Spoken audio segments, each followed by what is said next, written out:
The Futurist Mindset Show. Hello, everyone. My name is Tessa, and I'm here with your host, Reagan Rodriguez. Reagan is a futurist who teaches strategists for wealthy legacy families how to become impact investors. Hey, Reagan, how are you? I am doing better than I deserve. How about yourself, Tessa? I'm doing great. You know me, I'm smiling from ear to ear, so I, it's I know. good. I think it's the roses there in the background, right? That always works for It works. It women. works. You should definitely consider it. Well, thank you. And I know we have a guest, so I'll let you We introduce do? our guest today. Yes. So Robert contacted me because he had actually seen a few podcasts that you and I were on, some shows that we were on.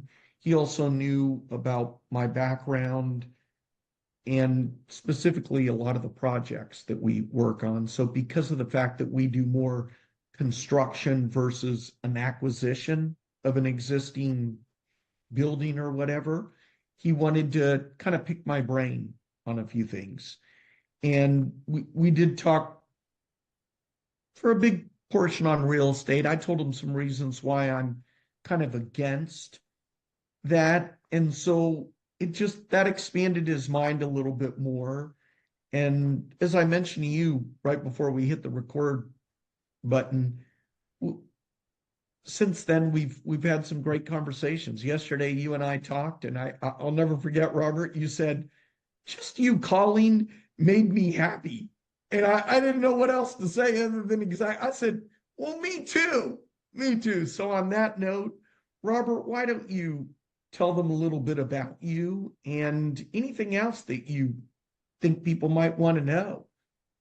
Yeah, absolutely. And thanks for the intro, Regan and Tessa. Thank Yes. you very much. So my background is I've worked in finance, basically in a small kind of family office structure. And we were Uh-huh. helping high net worth individuals plan their complete strategy, especially focusing on leverage and insurance policies and that kind of stuff. And we were working with pretty competent talent. It was here in Canada. And I decided I really liked the background. My dad has always been in finance, has basically the day I was born, he was talking to me about Warren Buffett. Oh, So, really? he's a big fan of all of that. Uh-huh. And I've always had this personal interest as well, knowing that the financial world can have a lot of impact and can be driving good projects or whatever projects that people do. But I've always also had this balance in me of wanting to do good in the world. And that's what really attracted me to you, Regan, is really the Uh-huh. impact that you're having. And then I decided to combine everything, doing more lead generation for financial opportunities. I generated over $100 million in leads for a lending company. Basically, they are Hmm.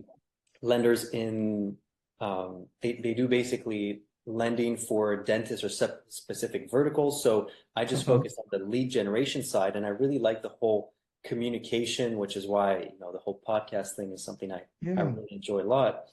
And my goal in the future is really Mhm. to continue down the path of combining finance with good projects and having a better impact. Now, Robert, I didn't know that piece about you about that you worked at a family office. So if you did tell me, this is No, the first. I it's didn't think so. That would have. Go ahead. What were you going to say? Yeah, I was basically working the operations and technology. So, we connected on the technology and the funnels and the lead generation, which is definitely what I love. And so I was doing the acquisition strategy and coordinating the team and that kind of stuff. But generally over time, I've been in a Hmm. lot of spaces where I was doing lead generation, and I really Hmm. decided to sector in finance because I believe it can have a lot of impact and drive good change. Sure, sure. My point is, I know the way family offices work, and not only do they expect excellence, and they're all about that, they're only going to hire the best of the best because everybody wants to get in the door with the family office. So the competition is pretty high, right? The bar is very high of the people that are applying. And when they hire somebody, whether it's full time or whether it's a contractor or an outside consultant, they do an extensive amount of a background check as they need to. Because as you know, some people's job with the family office might be, hey, I own 10 homes and one of mine is in the south of France. So next month I need you to fly over there and just make sure that nobody is squatting in one of my umpteen homes.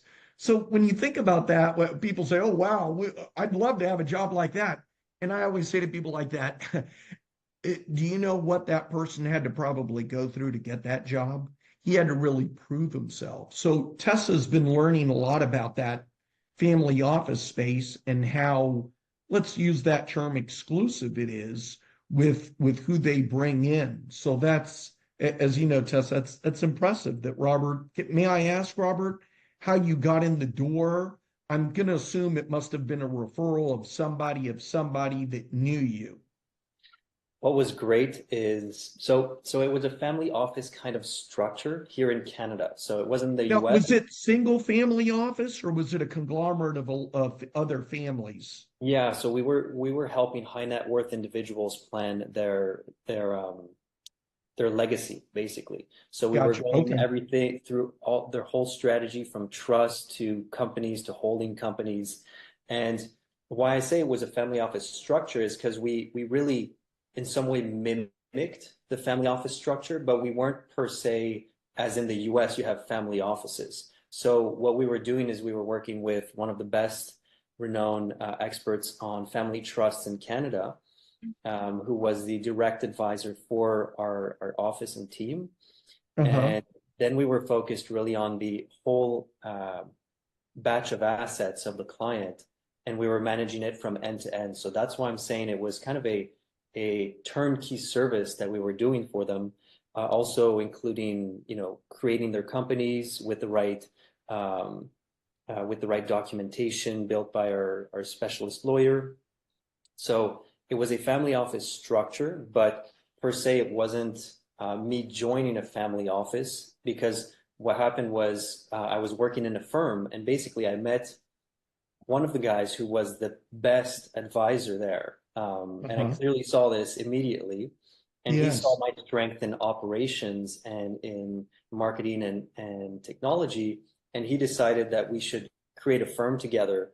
And so I Hmm. was, it was a small thing. We were doing good. We were working with great clients.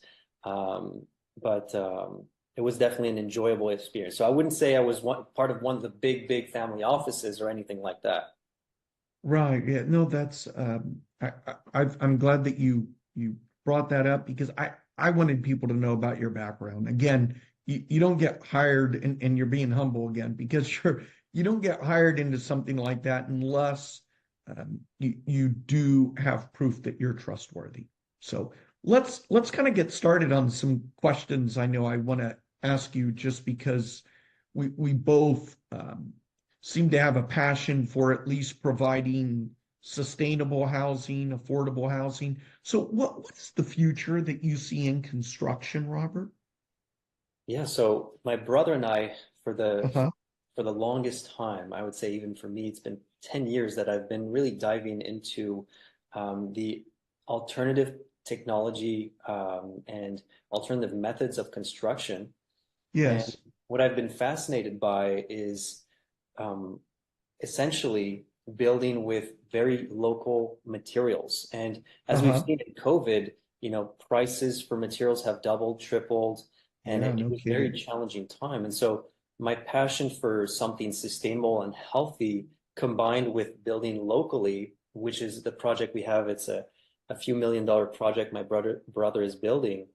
It's building with a technology called rammed earth. And rammed Oh, earth, that's what I was going. Go ahead. Yeah, yeah, yeah. yeah. That's what I was just about to write down. Go ahead. Tell us more about that, please.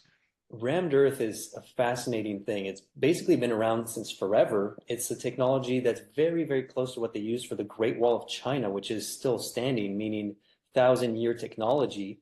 But it's how to create a compound, a material kind of like cement, but that lasts very Yes. long with hyper-local materials, meaning you don't have supply chain issues.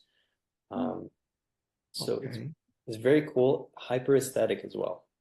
Okay, tell us more about the geopolymers as well, Yeah, because I know you're using that for construction. What are geopolymers? exactly. So rammed earth is essentially a geopolymer. It's how to Okay. find local aggregates that combine together to create some kind of cement or some kind of structural um, like similar to structural concrete, essentially. In some geopolymers, like rammed earth, some of them are even stronger and longer lasting than concrete. So it's a whole new industry that's developing.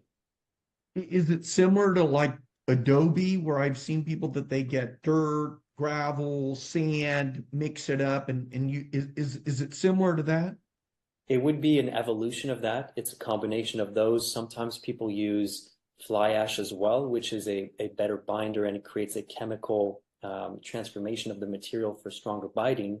But essentially, the technique is using local materials to create a long-lasting structure, and Mhm. it's very healthy as well. That's what's fascinating about it is we don't have as much toxicity in building materials and all of that. So my brother is essentially pioneering this. He learned about pioneering in our region of the world, which is Quebec, and Uh-huh. we spent some time in Canada, some time in Florida, but here in Quebec, the winters are very cold as well. So there's not that much use of alternative building techniques, but he found a way to create this kind of project, and he's looking at a few $1 million project in building and showcasing the power of building with rammed earth. Okay. Thank you. Thank you. You educated us well on that, Robert. What is I know that you also have a podcast as well. Yes. Tell us a little bit about what the objective or goal is on your podcast. I remember when we talked yesterday, I told you I don't have a goal other than to just do it every week. And Tessa reminds me of that just let's just be consistent every Friday. So what is your goal? Do you have an objective?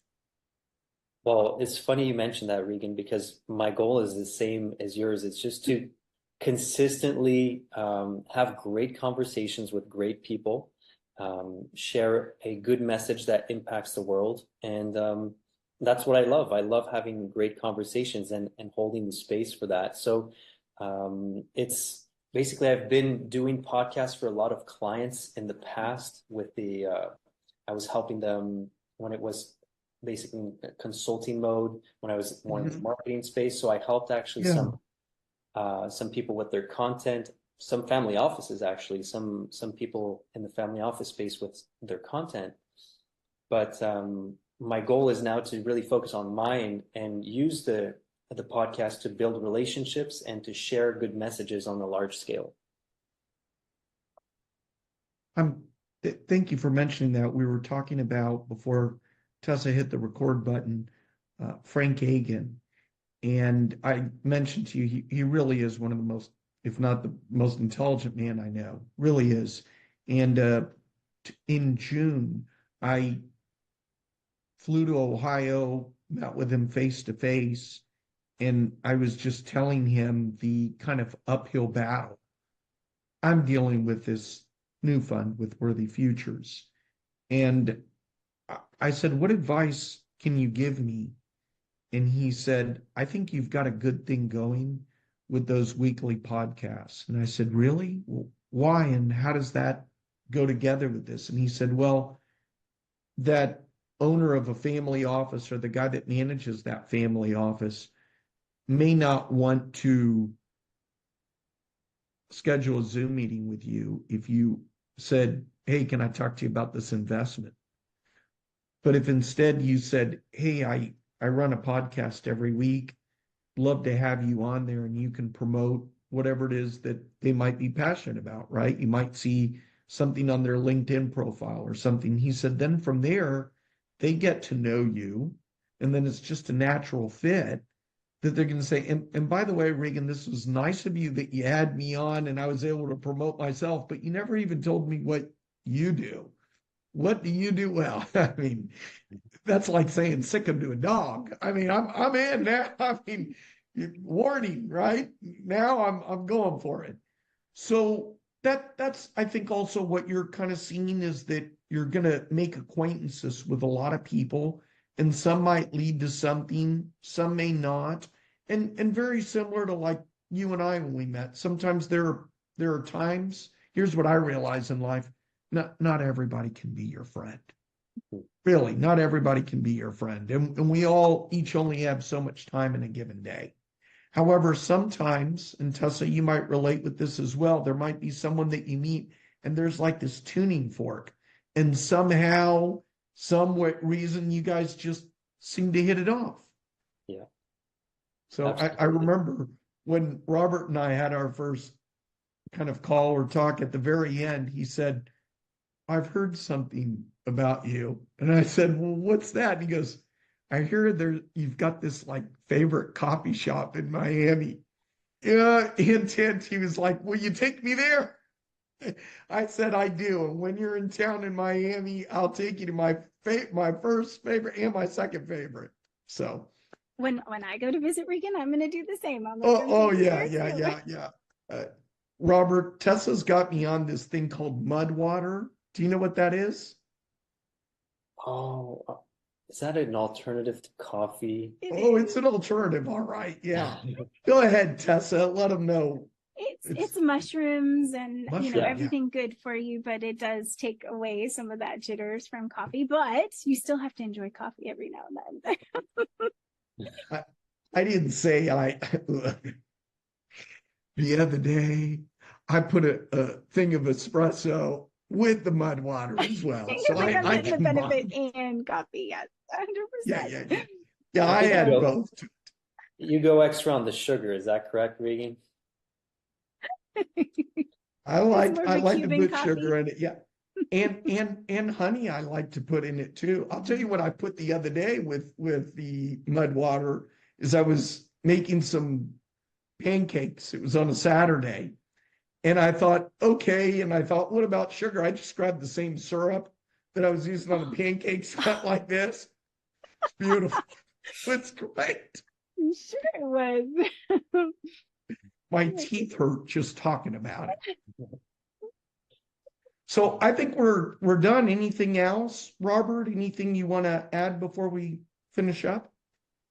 No, I mean, I think there are a lot of fascinating things that can be done in the world of real estate. That's why I'm really looking forward to diving in more and learning from you and how you create funds, because I believe that, using the fund mechanisms, we can create a great positive impact in the ESG slash eco-friendly real estate developments.